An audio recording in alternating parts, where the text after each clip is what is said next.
Okay, perfect. Thank you all so much for joining today. I'm excited to be sharing about the Youth Healing Project for our second info session that we've had so far. I am Michaela Wright. I use they, them pronouns, and I'm a program manager with the Community Wellbeing Initiative. And I'll be supporting you all today through this info session. I'll hand it over to Lydia to introduce herself. Hi everyone, can you all hear me okay? Just need a thumbs up. Okay. My name is Lydia. I use she, her pronouns as well, and I am a program manager in the Community Wellbeing Initiative team as well, and here to support me daily. Perfect. Thank you, Lydia. I'll hand it over to any technical assistance providers that we might have present today to introduce themselves as well. Hi, Hi. oh, Oh, sorry, Betsy, go ahead. no. Go ahead, Rachel. Okay. Hi, I'm Rachel Kinsey. I'm with Collaborative Partners Initiative. I am one of the technical advisors here for you all as you in this grant process. So I just recommend that you use that resource. It's a great one for you to have someone able to review your work and give you some suggestions about your alignment with the grant funding priorities. It's a great service. Thanks, Rachel. Yes, I am Betsy from RHL Consulting, and we are also ready to work with all of you for any TA needs that you have. And that can really range from brainstorming and aligning the fit to doing last minute edits. And sometimes it's just helpful to have a second set of eyes on things as you can be so much in it yourself. So I highly recommend the service that BSK offers. And best of luck to everybody. Perfect. Thank you both. And I just wanted to give a gentle reminder to folks to make sure that you're muted. I know that you all might be multitasking. I think before we heard someone ordering their lunch during another info session. And so if you don't want us all to know your lunch order, definitely make sure that you're on mute. Um, but you're also always welcome to share what you're eating for lunch in the chat if you'd like to do that. I'll go ahead and move into the slides. Um, And also for anyone who might be a little confused, me and Lydia are in the same room. So if you see her talking and you notice it looks like she's muted, she's right next to me. So that's why she's muted. We didn't want any feedback and people having to hear like excess noise because that would not be great. Um, so just a quick overview. We'll go over BSK and we'll get into talking more about the actual RFP itself. And I know it says questions and answers at the end, but you all are welcome to ask questions throughout the presentation. We'll be looking at the chat and we'll make sure to answer your questions throughout because I know that things come up and I'm sure if you have a question, someone else probably also has a similar one as well. And if you don't have questions right now, you can always email the RFP lead that's listed, and he'll make sure to get the question to me so that I can answer it as well. Perfect. So you can put your questions in the chat, but you're also welcome to raise your hand on Zoom, and I'll make sure to get to you if you have any questions that come up. So getting into BSK, I don't want to assume that everyone knows about Best Starts for Kids. So just a quick overview about what we do and who we are. Our vision really is to make sure that every baby, child, and young person and family in King County is happy, healthy, safe, and thriving. We really want to make sure that everyone is able to grow up to be a happy, healthy, successful adult. And our mission, just kind of building on that, like we really want to make sure that we're strengthening communities and families and establishing that strong foundation. A lot of our work is also very much equity focused, as you can see by our equity statement. And we recognize that it can be an ardent journey and is defined by folks who are most impacted.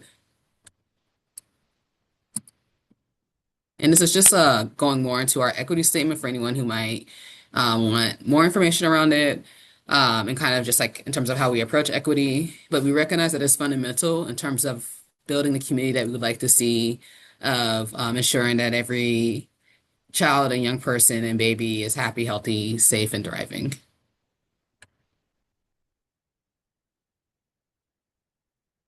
And if you all see me pause at any moment, I'm just often checking the chat a little bit just in case I don't miss anything.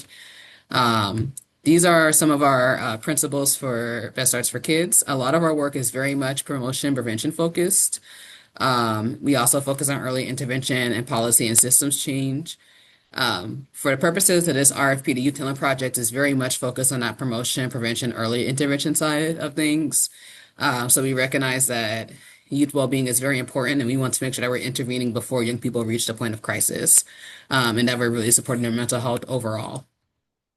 So very much that preventative approach. And this is just in terms of being transparent, this is what our funding looks like for BSK currently. We are on the second levy of Best Starts for Kids, so we are approaching the end of this second levy. And it will be on the ballot again next year, fingers crossed for how that goes.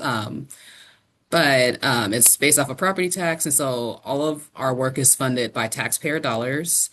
And we project that revenue for BSK will be close to $1 billion at the end of this levy.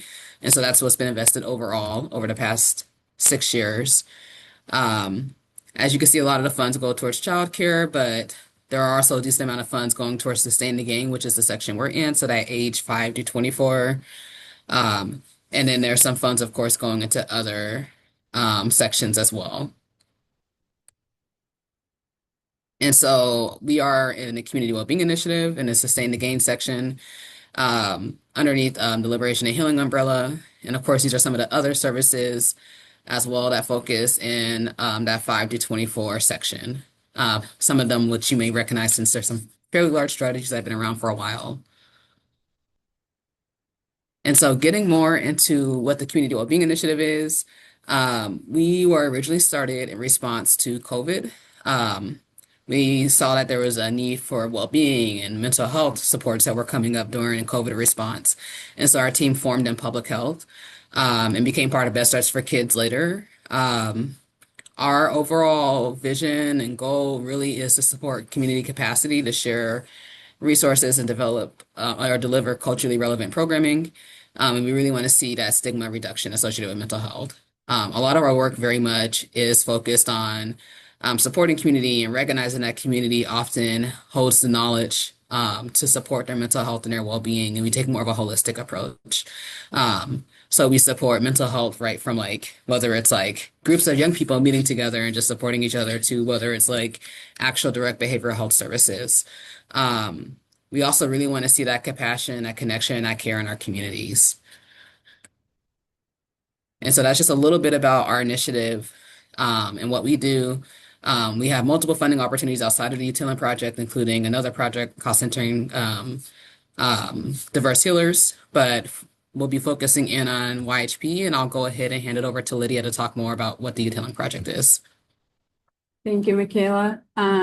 So the Youth Healing Project is initially started in 2021, but it was originally developed through a survey that was done by young people in King County to understand the impacts of COVID on young people's and their well-being and mental health. So from that came the project, which was developed initially with partnership of different organizations that you can see on the side. We had Reconnect Opportunity, Cities Rise, CCER, and these organizations came together and having learned a lot from the survey and trying to really come up with something that will be impactful in response to that is what the Youth Healing Project came out to be. So what the Youth Healing Project is that it's giving funding to young people and supporting them in their cohort, in a cohort-based manner to kind of ensure that they are supported and have capacity to deliver the projects that they have proposed to deliver in their respective communities. And this awardees are in a cohort-based support that Cities Rise provides, and then they are also being supported by us in other indirect manners through financial aspect of the processes that we do. And then on this year's, we are also awarding organizations, which initially when the Youth Healing Project Award happened in 2021, 2022, it had organizations awarded as well. And we're coming back to that now on our fifth cohort or in our fifth round of YHP funding to award organizations as well, which we'll be talking about in our next slides. So the Youth Healing Project, what we call it to be, it's by youth for youth. So the process itself started with youth serving their own peers in the community, and then going on to really say, what is the response from the survey? We have learned a lot about the impact of COVID and the impact it had on young people's mental health. What do we want to do about it? And then from there, coming to say, hey, let's empower young people to do their own projects in the community.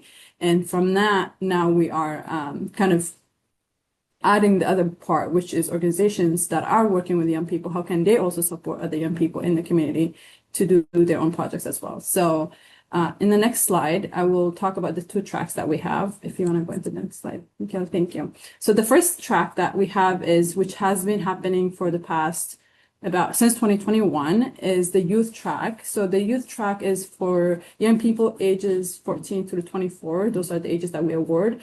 And this is encouraging young people to do their own projects in the community that brings positive impact on the well-being of young people in their own communities. So we, with this being said, we do encourage young people to have fiscal sponsors, because though we are providing support in a cohort-based manner for capacity building, leadership development, and all that, they also do need a fund holder, which is someone that is, it could be a CBO, it could be an adult mentor that they work with, that can hold the fund and support them and mentor them in the process. And one of the biggest things that this funding does is targeting marginalized communities that are historically not funded well and underserved in our community. So we are specifically targeting and looking for projects that are supporting those communities.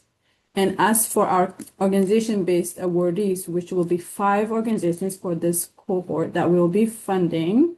Sorry, I'm pausing just so we can get to the next slide. Thank you.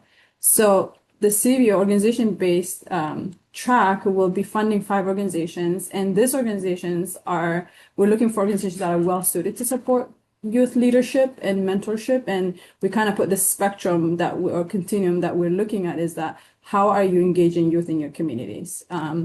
So it could be through youth development work, it could be youth leadership, it could be advocacy work that young people are doing within the organization. So we're looking for organizations that are already doing the work, not necessarily trying to start one now, because it's a very short timeline that we have for this RFP or the process of contracting. So we want to make sure that the organizations that are applying for this funding are those that have already been doing the work, are embedded in the community, have young people that are already involved in the organization and doing the work, or have been involved in the programming of the organizations and have experience really leading young people to be champions in their communities.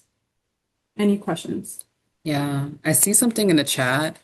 If you were to receive the grant, are the only participants of our program to be the youth that received the youth grant, youth track, or can other youth be included in our grant funding program? That's a good question. Other youth can. So what's interesting about the Youth Healing Project is that, like Lydia was saying, it's by and for young people. So typically what we see in a typical services model, right, is like there's adult staff who create and typically it's great programming, right? Like they might create like a youth group or program focused on supporting young people like in their mental health, for example. With the Youth Healing Project, what we're seeing instead, right, is that it's actually young people creating projects and supporting one another. And there's a lot of reason behind that. A lot of it is that there are a lot of amazing young leaders out there that know exactly what their peers need. And we recognize that peer-to-peer support just is very helpful, right? I've also noticed in my experience working with youth leadership that young people are just amazing organizers and leaders and facilitators. And we look at this as a great opportunity to engage young people in their leadership. With the org track, what's nice about it is that if you have young people in your org that have been part of programs and are maybe ready to kind of start taking on more leadership opportunities, this is a great chance for you to access funding to do that. We also recognize too that there might be some young people that are very autonomous and independent and want to create their own projects. And that's what the youth track is for those young people who are ready and are like, you know what, I want to do this by myself, or maybe I do have a mentor, but this is really mostly my project that I have ownership over. And I see there's another question. Can 2 organizations work together and partner on an RFP? Absolutely. We love collaboration. We actually encourage it. We recognize that there is not enough funding out there. I wish there was more funding. I wish we had more money to contribute to YHP. And so the more that you all can collaborate, the more that we can really impact our communities and really have a further reach.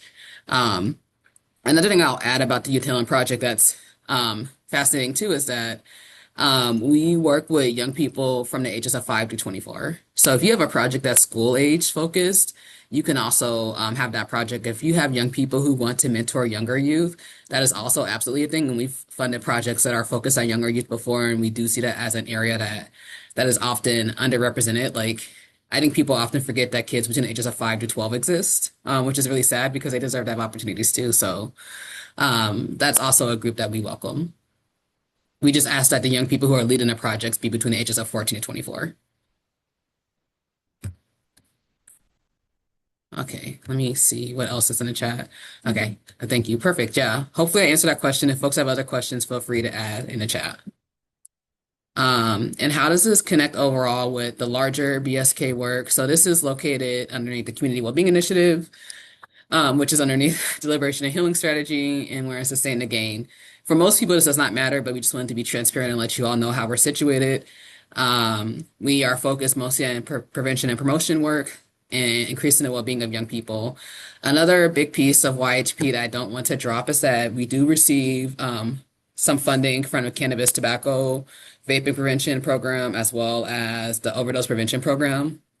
And that's because we recognize that substance use is also part of mental health and that healthy coping is a really big and important piece. And we've heard directly from young people saying that they want to have safe spaces, that they want to have spaces where they could talk about harm reduction, or where they can have healthy spaces to talk about substance use without feeling judged or having stigma. And so please definitely feel free to address healthy coping strategies in your projects as well, or if it touches on substance use in any way, like we definitely welcome that. And we also have subject matter experts in the county who can always help with resources around those pieces.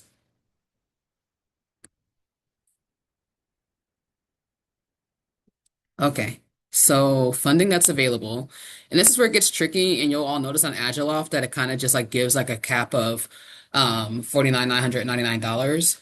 But for the two separate tracks, the funding will look different, and there are some reasons behind that.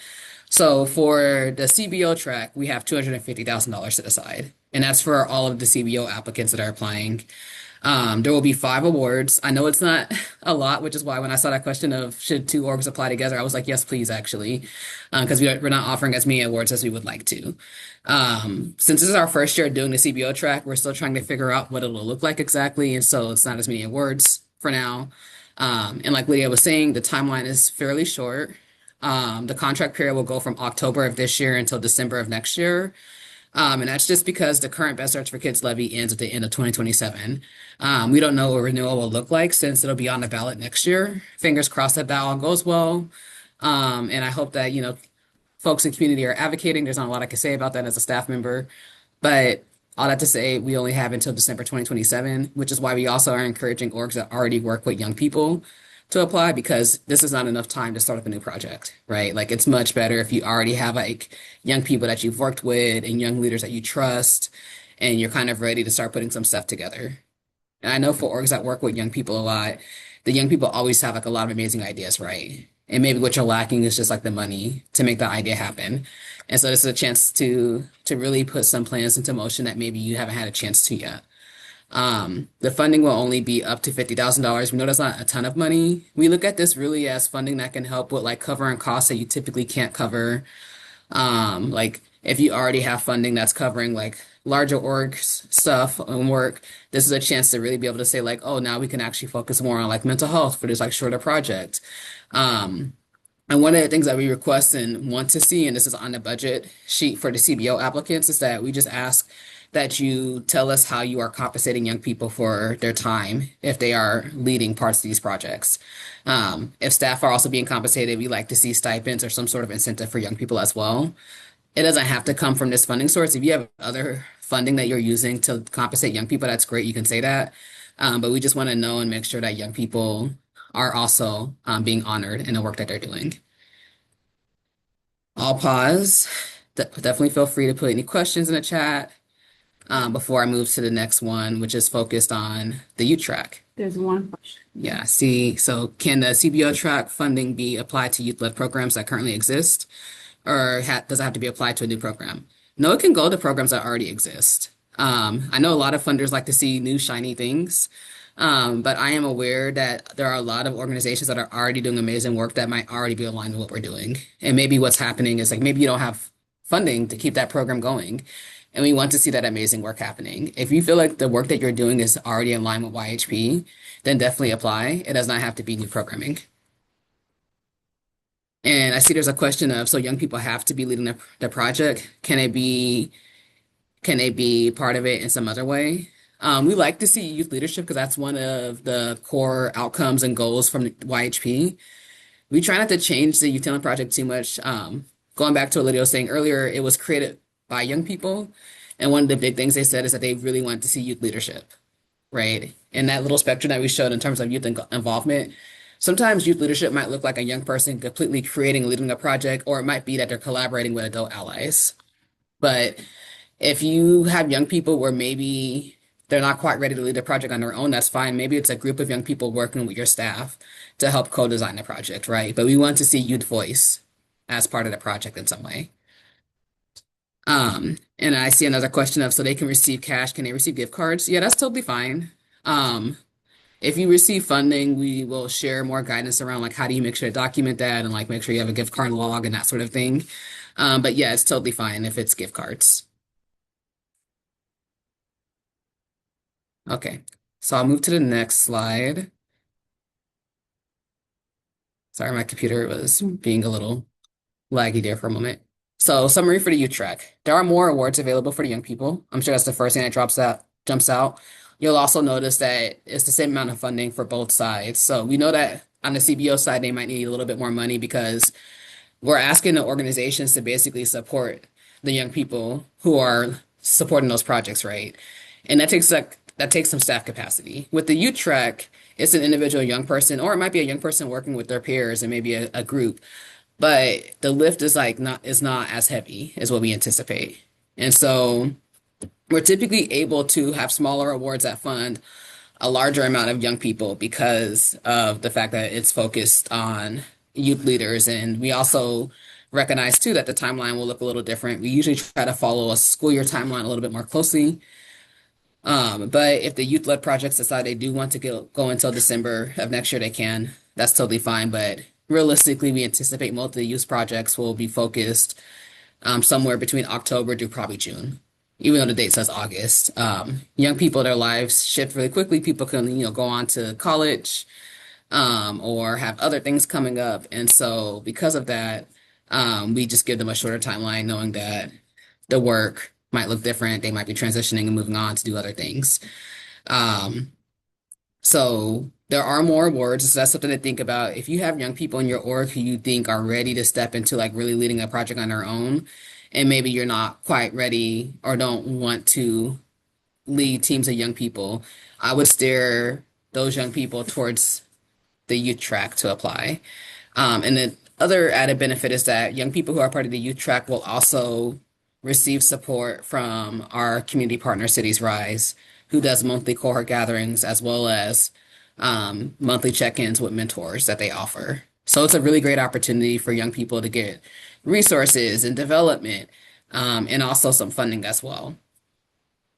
So I'll pause to see if there's anything coming up at all from anyone, if there's any questions. I know a big question that comes up is like, what's the difference between the youth and CBO track? And the question is, well, the answer is that it's a little nebulous.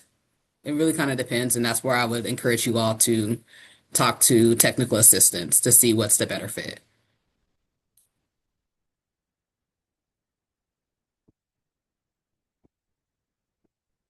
Can a CBO apply as an organization and be a fiscal sponsor for a young person?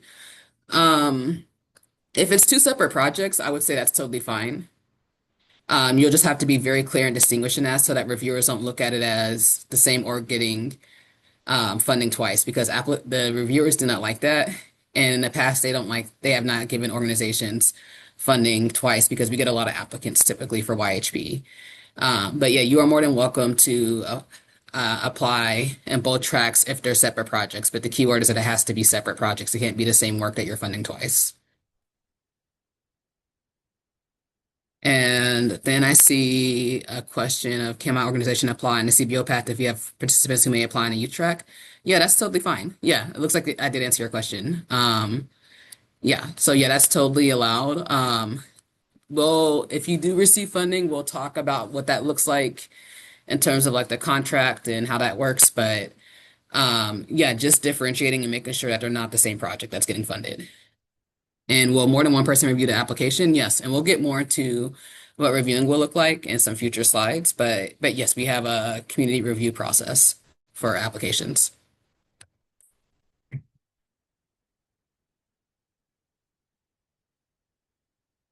Okay, so a slide on like just like the differences between the org and youth track. In most cases, it's not recommended to apply for both tracks if you're funding the same project.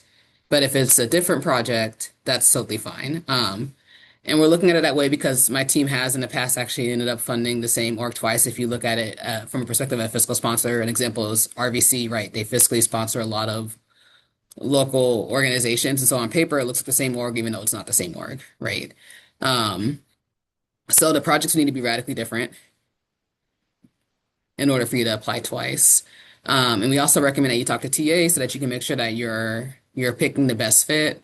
Because it is a little tricky. There are some projects that might actually qualify for both tracks depending on how you look at it. And I would say going with the one that really makes your application the strongest. If a CBO already has a BSK grant, are they eligible? Absolutely. Yeah, we do not disqualify people who already have Best Arts for Kids funding to apply. We welcome organizations that we've worked with and collaborated with and that we trust. So yes, absolutely, you can apply.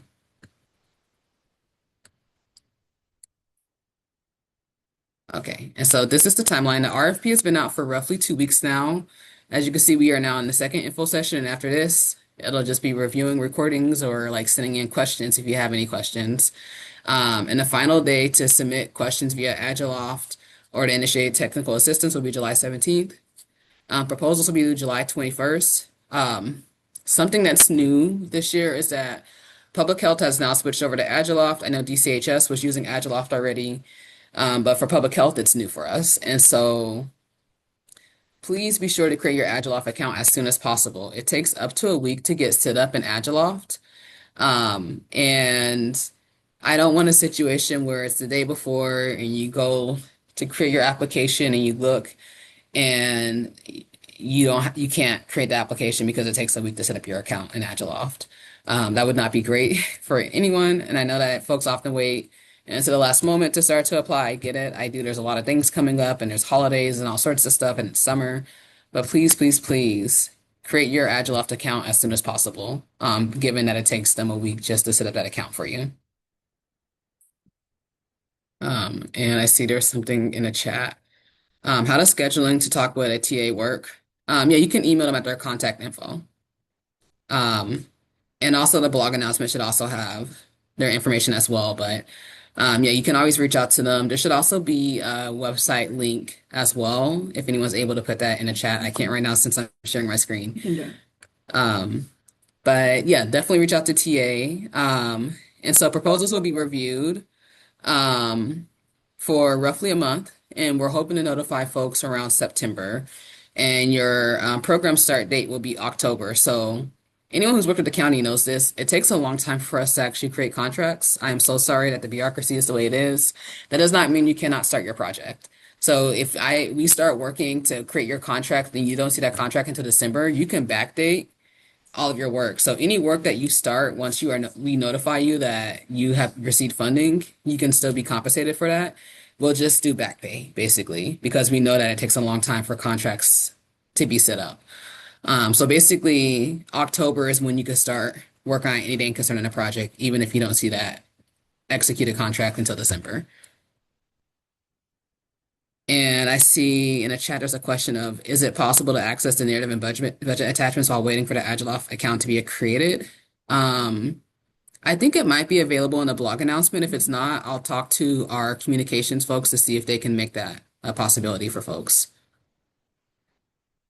because that is a good question. I know it's tough with Agiloff being the way it is. Like you want to see the questions, and so yeah, we'll try to make sure that's available.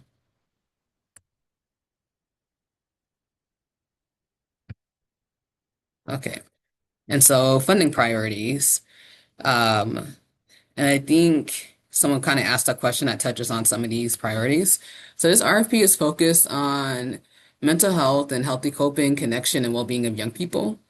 We look at mental health and well-being as being very holistic. We have all sorts of projects that are very creative and don't look like traditional therapy, but we know that healing can look like a lot of different things for young people and for community generally. And so we really love for community to define what healing is like for them. We even had projects that are kind of like focus on drones, for example, but somehow managed to tie it back to mental health, which was very cool. Or projects that are focused on the outdoors or arts or other things.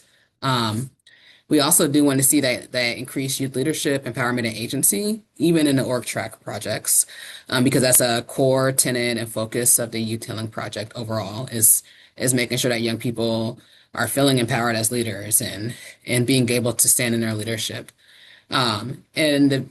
A big thing that comes up is people ask questions about the funding. It's very flexible. It can be used for staffing or youth stipends and events. Um, yeah, we don't have a lot of restrictions around the funding because we recognize that it's a small amount of money. Um, and we want folks to be able to do important work. So, yeah, the only thing is to keep in mind is as you're looking at the budget sheets, making sure you're just following the instructions. Um, and I see there's a question of, so does it not need to be an evidence-based mental health modality? No, it does not.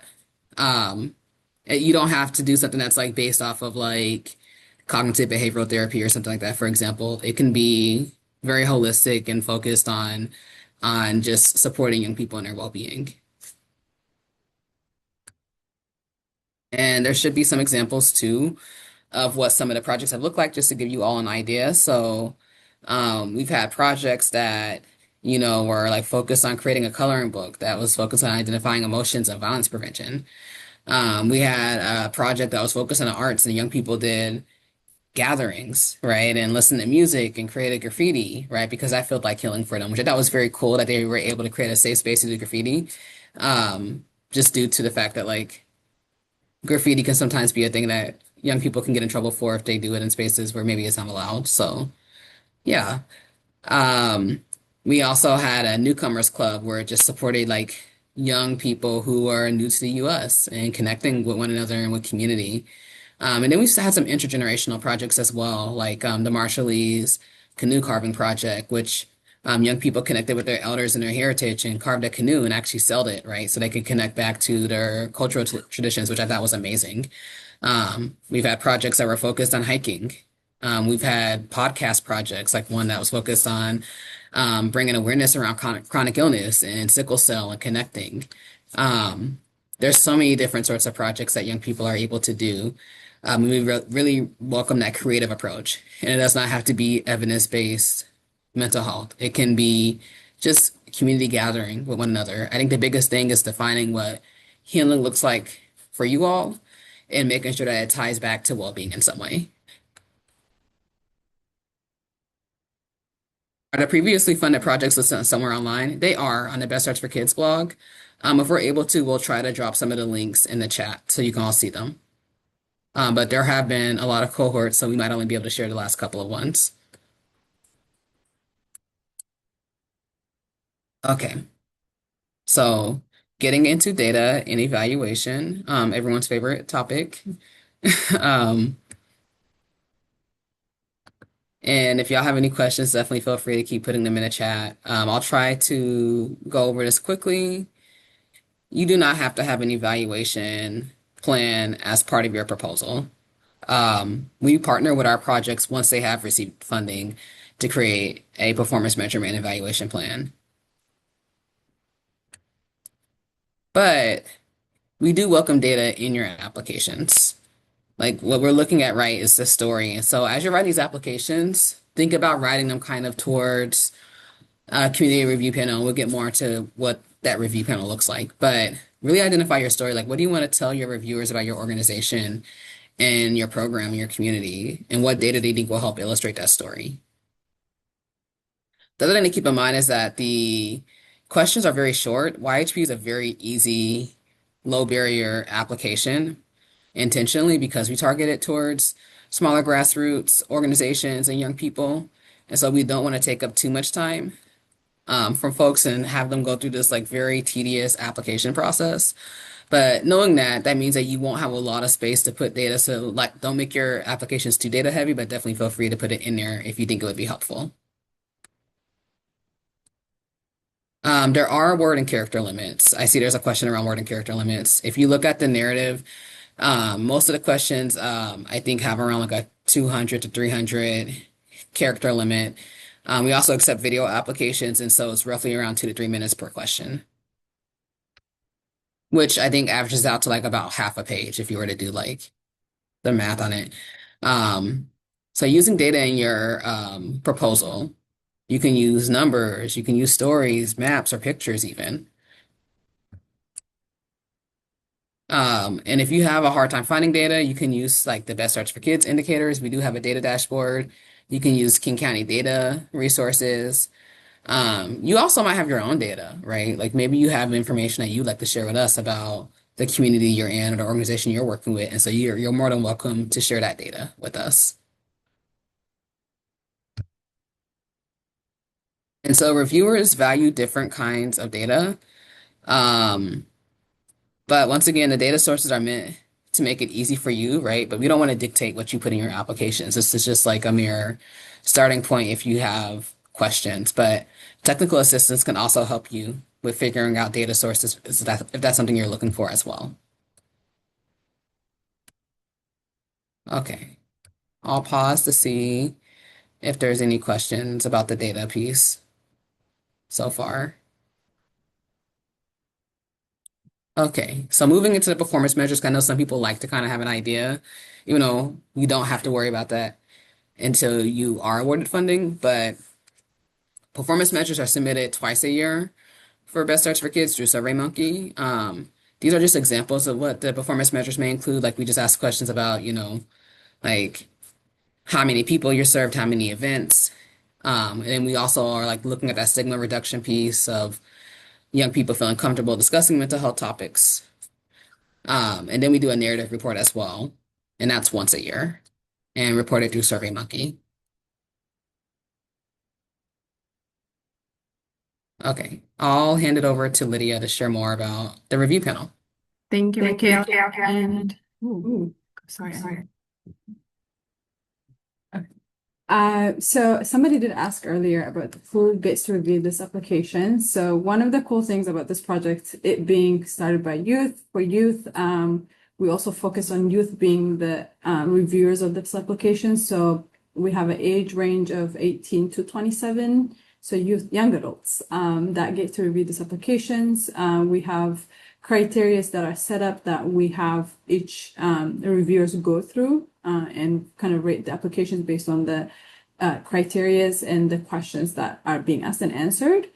And the review panels are really, they are like very thorough. And like Michaela mentioned earlier, they are really looking for projects that stand out, that are unique, that are really addressing needs of young people and is really emphasizing young people's voice. So that is why we want to make sure that when you are applying, that you're not duplicating applications or you're not submitting twice. So for those two tracks that we have, because it's the same young people reviewing the same track, those two tracks. So we're not separating them. So they are getting both. They might be assigned a CBO track as well as a youth track, and they might see two applications, and they're discussing these applications once they have had a time to kind of review it on their own and go through the rubric on their own, and then they're coming together to discuss who should be awarded. So make sure you are really looking through those rubric, because we did attach that on Agiloft, so you have access to the rubric, and I think Michaela will also share on the slide to ensure that you, as you answer those questions, you're also looking at the ratings and the scorings that those questions have, or the weight of the score that they have. So we are making sure that you're kind of set for success in terms of those things. If you have any questions, feel free to reach out. I do see one question. Mhm. Yeah, well, young people have final say about the applications. They are the reviewers or lead the panel. That's a good question. I can answer that. Yes. Yeah. Um, so I've very rarely had leadership not go with the recommendation. So reviewers, I staff also do redo all the applications. So like me and Lydia will look at everything just because we like to know and have a good picture and idea of what's going on.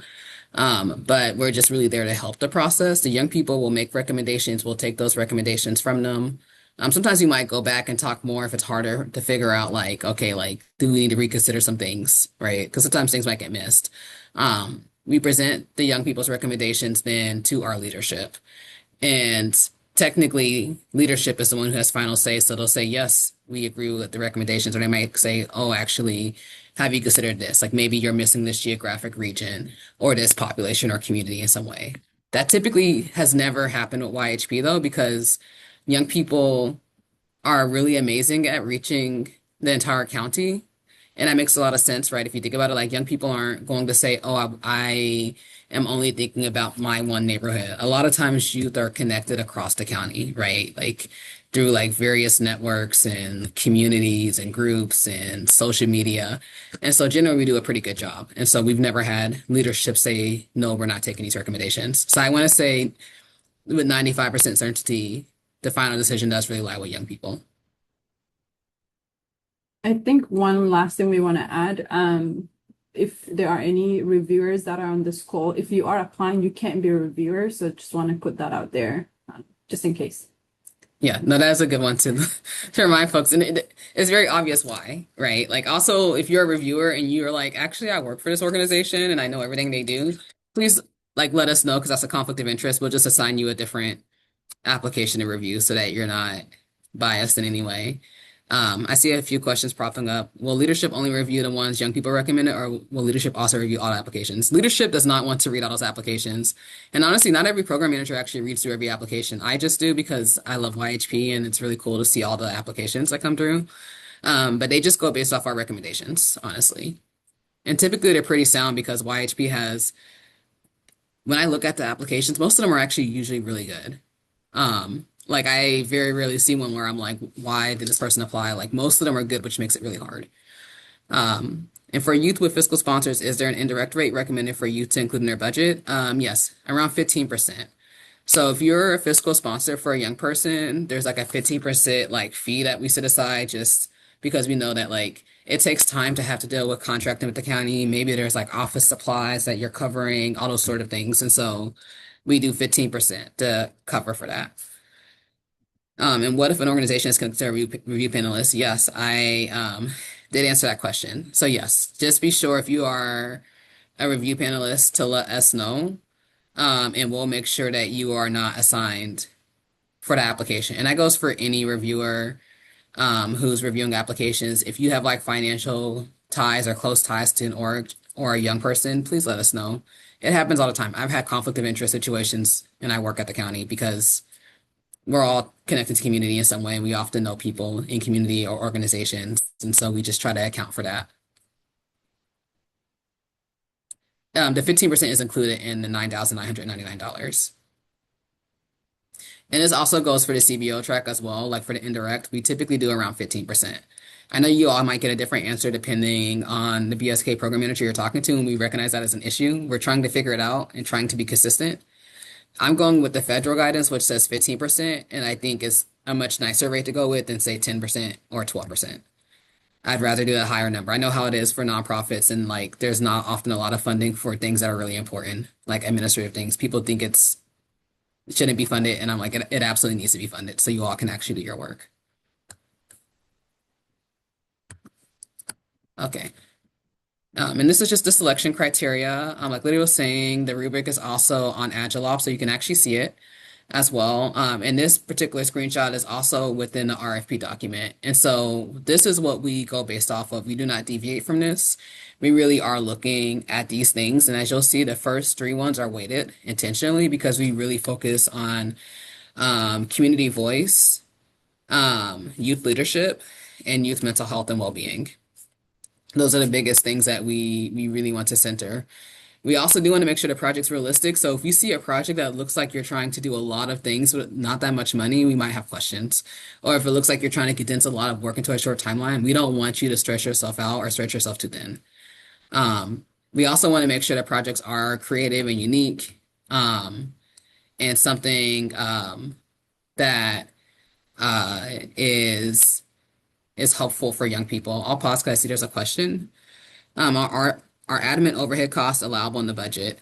Yes, you can include that in the indirect, the 15%. And there should be a section too on the budget sheets. When you go on Agiloft, you'll see that it allows you to kind of factor in some of those admin overhead costs.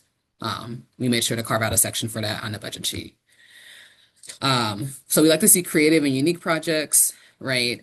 It does not mean that you can't do something that's traditional, but I will say reviewers do like to see things that they think that young people will be drawn to and will show up for. And so that's something to keep in mind. Um, we also really want to make sure that community centered and there's an equity approach in the work. Um, and budget and fiscal, really, it just means as long as you fill out the budget sheet, you'll get the full points. It does not have to be an amazing budget. You don't have to feel like you have to write a budget that we want to see. We just want you to follow the questions that are asked on the budget sheet and fill it out fully, and you'll be fine. And in data collection and eval, we just ask that you define what success looks like for you. So it does not have to be a full evaluation plan. And I see the question in the chat is, would it be beneficial to list other funding sources for our project if we have confirmed additional funding? Yeah, absolutely. And that would make sense too, especially if we're looking at it and it seems like you're doing a lot of work and we're like, how will you do this with the amount of money we're offering? But if we know that you have other budget sources that are covering it, then that helps the reviewers to know like, oh, okay, it's because they have other funding sources. They're not trying to work miracles with pennies. And so this is just the application narrative for youth. So when you're in Agilife, you'll notice that there are two sets of documents. We have documents for the CBO track and documents for the narrative for the young people track. They will look virtually similar, but there will be some deviations in the questions. And so please make sure you're filling out the correct one. If you are a young person, make sure it says youth on there.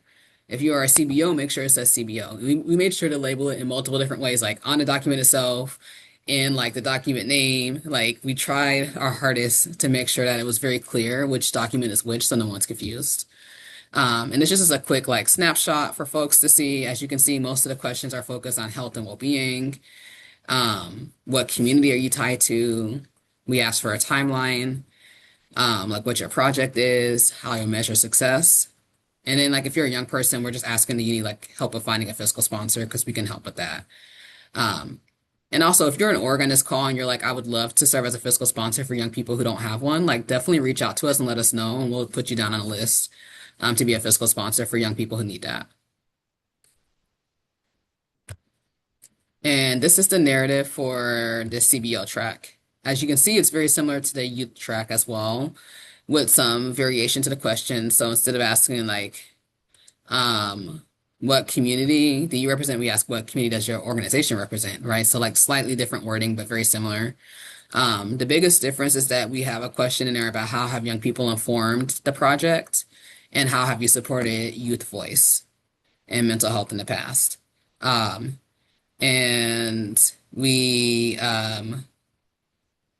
we ask that just so that we can make sure that that's being addressed, and that there is some youth voice that's present. That's one of the things that gets rated.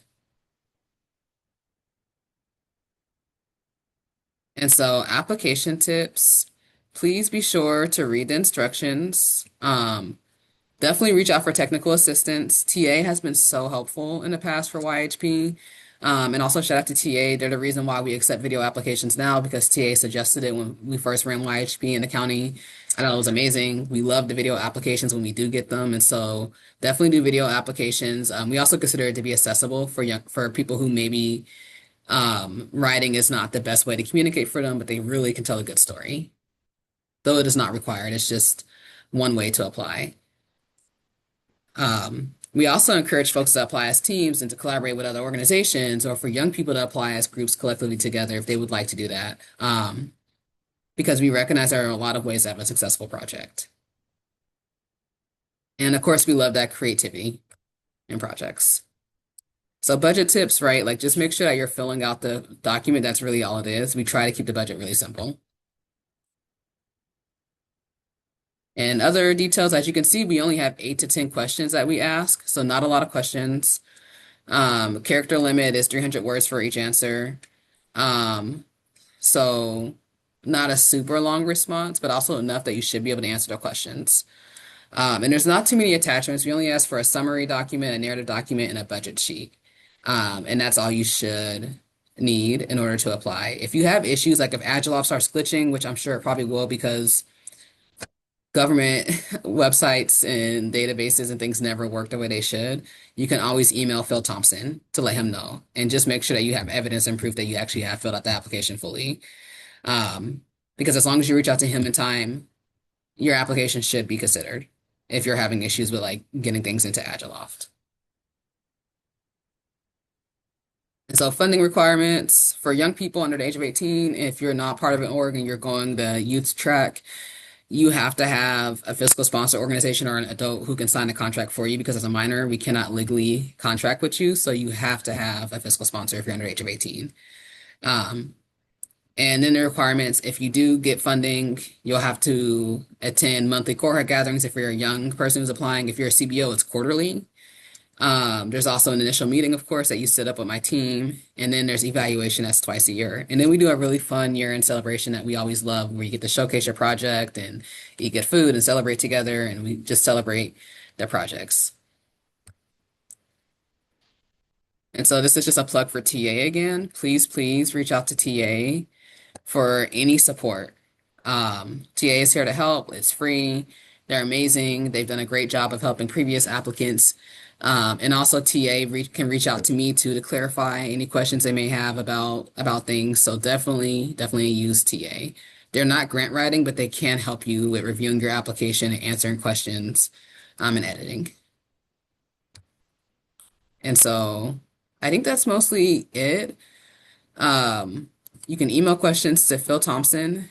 Phil will get those questions over to me. So if you get a response from Phil, just know that Phil sent a question to me, I answered it, and he sent it back. There's a reason why you have to play telephone like that. Part of it is just for equity reasons, so that it doesn't look like anyone has an unfair advantage by directly communicating with me or Lydia because we're too involved in the RFP. But Phil is the in-between person to make sure that everything is equitable. And that's all I have for today. So I'm going to turn off the recording. But